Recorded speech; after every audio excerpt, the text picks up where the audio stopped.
I asked you to come to this secret meeting because I heard that you were not happy about being pressured into approving the raising of the debt limit. The Senate and House leadership was also not happy about the present circumstances. However, we are all obligated to follow the instructions of our handlers, the global ruling elite. Mr. President, I object on being told how to vote. I understand that. However, but hear me out. The United States was founded by a strange group of radicals who believed that all men and women were created equal. This was, of course, nonsense. It was likely the result of a defective gene which we have identified as the liberty delusion. All that a normal person had to do was look around at that time and see that all nations had kings of one kind or another. The peasants needed someone to tell them what to do and how to do it. It had been the dominant gene for the previous 10,000 years.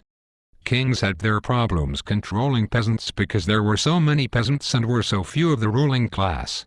Rome was the greatest of the ancient empires because it provided circuses and bread to control its citizens.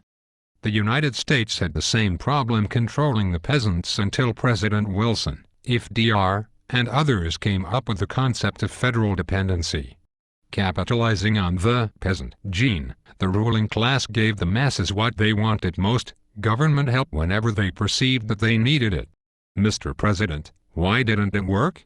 Our big mistake for the last 50 years was to create a culture of dependency for peasants who did not work. Kings didn't have this problem because they didn't have to face election. Politicians have to be elected or re-elected, so the non-working peasants had to be considered voters instead of peasants. To make a long story short, we can no longer keep the voters in the style that they have been accustomed. We have run out of money and no one is dumb enough to loan us anymore. Mr. President, why did we increase the debt ceiling? The Federal Reserve Bank will buy all the debt we need with full knowledge that it will not be paid back. Why would they do that? Because of the many trillions of dollars that they have siphoned off of our account. What can we do about this crisis? Buy a little farm in a rural area and store enough provisions to last a year or more. What do you think will happen? The dollar will collapse, and when it does, the urban areas will explode into violence. There will be no food, fuel or anything else of value. Armed gangs will pillage every residence, looking for food. When the food is gone, the gangs will roam the countryside, looking for victims. No one in the country will be safe.